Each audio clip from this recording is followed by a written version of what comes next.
കള്ളി ആര്യയെ ഇറങ്ങി നടക്കില്ല, കാറിൽ പായില്ല, ഊറടിച്ച് നടക്കില്ല. BJP അടുത്തടുക്കും ഭാരമായൊരു സമരത്തെ വെള്ളക്കെട്ടും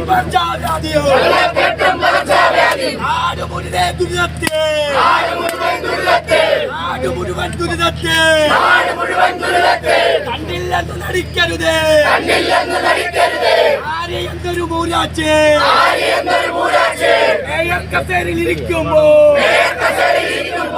അവങ്ങൾക്ക് മോചനമില്ല,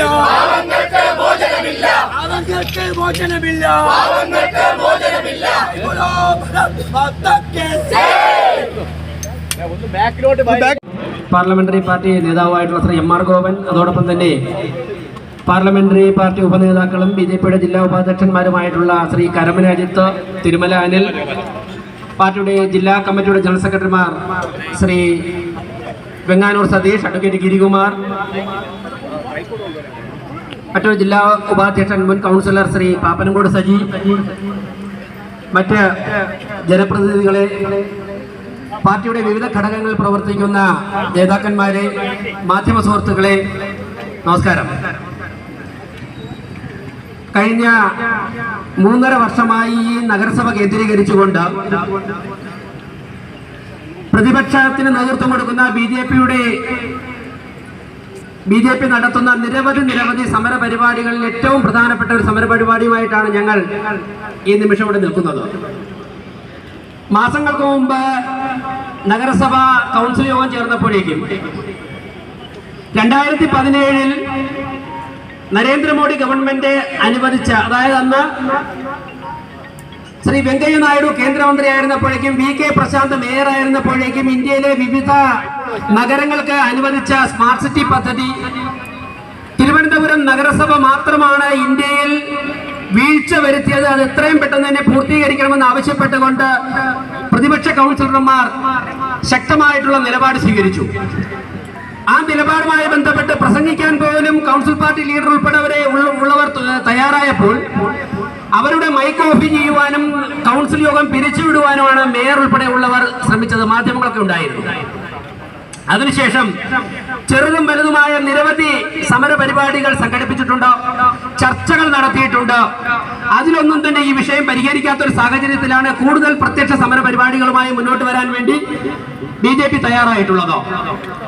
ഞാൻ സമൂഹത്തോട് പറയുന്നു, മാധ്യമങ്ങളോട് പറയുന്നു, 2017 നരേന്ദ്രമോദി ഗവൺമെന്റ് 2014 അധികാരത്തിൽ വന്നതിന് ശേഷം 2017 മുൻപ് തന്നെ ഇന്ത്യയിലെ പ്രധാനപ്പെട്ട നഗരങ്ങളൊക്കെ തന്നെ ആധുനികവൽക്കരിക്കുവാൻ വേണ്ടി കോടിക്കണക്കിന് രൂപ അനുവദിച്ചു. അന്ന് തിരുവനന്തപുരം നഗരസഭ ഇവിടെ നിന്നും ഒരു പ്രപ്പോസൽ പോയി. ഒടുവിൽ അത് പരിശോധിച്ചപ്പോൾ അവിടെ നടന്ന മറ്റുള്ള കോർപ്പറേഷനുകൾ നടത്തിയ മത്സരത്തിൽ പങ്കെടുക്കുവാനുള്ള ക്വാളിഫിക്കേഷൻ തിരുവനന്തപുരം നഗരസഭയ്ക്ക് ഇല്ലായിരുന്നു. ഒടുവിൽ അന്നത്തെ ഇവിടുത്തെ പ്രശാന്ത് നേരിട്ട് കേന്ദ്രമന്ത്രിയുമായിട്ട് ബന്ധപ്പെട്ടപ്പോഴേക്കും തീർച്ചയായിട്ടും മാർക്സിസ്റ്റ് പാർട്ടിയുടെ നേതൃത്വത്തിലാണ് ഇവിടുത്തെ കോർപ്പറേഷന്റെ ഭരണം നടക്കുന്നത്. എന്നാൽ അവർ പല കാര്യങ്ങളും ചെയ്യേണ്ട രീതിയിൽ ചെയ്തില്ല. അതുകൊണ്ട് തന്നെ അവർക്ക് കോമ്പറ്റീഷനിൽ പങ്കെടുക്കുവാനുള്ള സാഹചര്യമില്ല. പക്ഷേ രാഷ്ട്രീയ വിവേചനമൊന്നും തന്നെ ഒരു നഗരത്തിന്റെ വികസനത്തിൽ ഉണ്ടാകരുത് എന്നുള്ള നരേന്ദ്രമോദി ഗവൺമെന്റിന്റെ തീരുമാനം, ഇച്ഛാശക്തി, അവർ അത് നടപ്പിലാക്കി. പ്രത്യേക പെർമിഷൻ കൊടുത്തു. വീണ്ടും അവർക്ക് ആവശ്യമുള്ള രേഖകൾ സമർപ്പിക്കുവാനുള്ള സമയം കൊടുത്തു.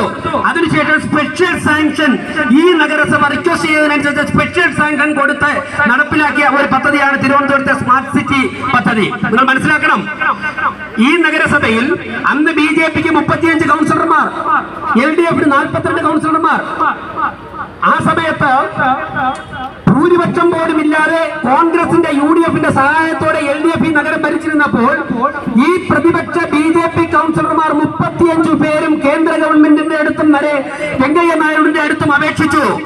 ഭരണം നമ്മളല്ലെങ്കിലും നമ്മളുടെ നയം ഇവിടെ നടപ്പിലാക്കുവാൻ വേണ്ടി ഞങ്ങൾ ഒന്നടങ്കം ആവശ്യപ്പെടുന്നു. അതേ നിലപാട് സ്വീകരിച്ചത് കൊണ്ടല്ലേ ഈ സ്മാർട്ട് സിറ്റി പദ്ധതി ഇവിടെ ലഭിച്ചത്.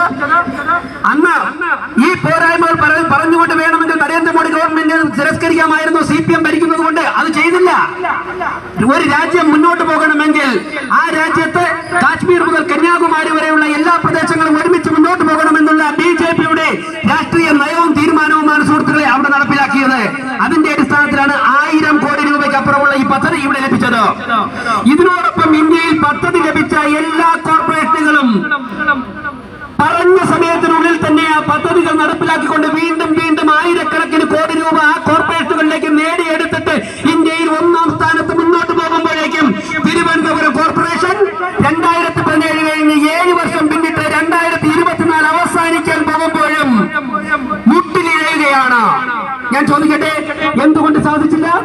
VK പ്രശാന്തും ശ്രീകുമാറും ആര്യ രാജ്യത്തിനും നേതൃത്വം കൊടുക്കുന്ന 3 കൗൺസിലുകൾ, ഈ 3 കോർപ്പറേഷൻ ഭരണസമിതികളും ഈ കേന്ദ്രത്തിൽ നിന്ന് കിട്ടുന്ന പണം, ആ പണം കോൺട്രാക്ടർമാർക്ക് വീതം വെച്ച് കൊടുത്തിട്ട് അതിൽ നിന്ന് കമ്മീഷൻ വാങ്ങുവാനുള്ള ഒരേ ഒരു കാര്യത്തിൽ ശ്രദ്ധ ചെലുത്തിയത് കൊണ്ട് മാത്രമാണ് ഈ കോർപ്പറേഷൻ ഒരു ഗതികേടുണ്ടായെന്ന് പറയാൻ വേണ്ടിയിട്ടാണ് നിങ്ങൾ പരിപാടിയുമായിട്ട് ഇവിടെ വന്നിരിക്കുന്നത്.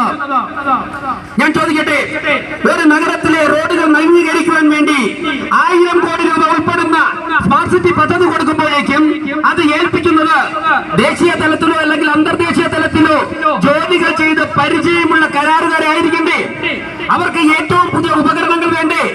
ഏറ്റവും ക്വാളിറ്റി ഉള്ള മെറ്റീരിയൽസ് ഉപയോഗിക്കുവാനുള്ള കെൽപ്പ് വേണ്ടേ? അതിൽ മുടക്കുമുതൽ ഇൻവെസ്റ്റ് ചെയ്യാനുള്ള ശേഷി വേണ്ടേ? സുഹൃത്തുക്കളെ, ഒരു കലിങ്ങ ഒരു പെട്ടിക്കടയോ പോലും പണി ചെയ്തിട്ടില്ലാത്തവരെ 40% കമ്മീഷൻ കിട്ടുമെന്നുള്ള ഒരു ഒറ്റ താല്പര്യത്തിൽ ഈ ഭരണസമിതിക്ക് നേതൃത്വം കൊടുത്ത ഭരണാധികാരികളും CPMന്റെ നേതാക്കന്മാരും ചേർന്നുകൊണ്ട് അവർക്ക് കരാറ് കൊടുത്തു. ആദ്യത്തെ ബില്ല് സാങ്ഷൻ ആയപ്പോൾ തന്നെ അവരിൽ നിന്നും കമ്മീഷൻ വാങ്ങി. മുമ്പോട്ട് പോയപ്പോഴേക്കും അവർക്ക് പണി ചെയ്യാനുള്ള ശേഷിയില്ല. എന്താ സംഭവിച്ചത്? നഗരത്തിലെ മുഴുവൻ റോഡുകളും കുഴിച്ചിട്ടു. അവർ പണി ചെയ്യാതെ മുങ്ങി. അങ്ങനെയല്ലേ കരാറുകാരെ മാറ്റേണ്ടി വന്നത്? അങ്ങനെയല്ലേ കടകംപള്ളി സുരേന്ദ്രനും മുഹമ്മദ് റിയാസും തമ്മിൽ സ്റ്റേജിൽ വെച്ച് വാക്പോരായത്? കരാറുകാരെ മാറ്റുന്നതിൽ മന്ത്രിമാർ തമ്മിലുള്ള ഭിന്നത രൂക്ഷമായിട്ട് പുറത്തു വന്നില്ലേ? ഞാൻ ചോദിക്കട്ടെ, ഈ ആര്യാരാജൻ തന്നെ ഇവിടെ മേയറാക്കിയപ്പോഴേക്കും മാർക്സിസ്റ്റ് പാർട്ടി എന്താ പറഞ്ഞത്? ലോകത്ത് നിങ്ങൾ ചരിത്രം സൃഷ്ടിച്ചിരിക്കുന്നു, അത്ഭുതം സൃഷ്ടിച്ചിരിക്കുന്നു എന്നോ? ഞങ്ങൾ പറയുന്നു, ഒരു പരിചയവുമില്ലാത്ത പക്വതയുമില്ലാത്ത ഒരു കോളേജിലെ SFI യൂണിറ്റ് സെക്രട്ടറി പോലും ആകുവാൻ വേണ്ടി ശേഷിയില്ലാത്ത, സംഘടനാ ബോധമില്ലാത്ത സാമൂഹ്യ ബോധമില്ലാത്ത ഒരു വനിതയെ ഇവിടെ മേയറാക്കി വെച്ചിട്ട് മാർക്സിസ്റ്റ് പാർട്ടിക്ക് എല്ലാത്തിലും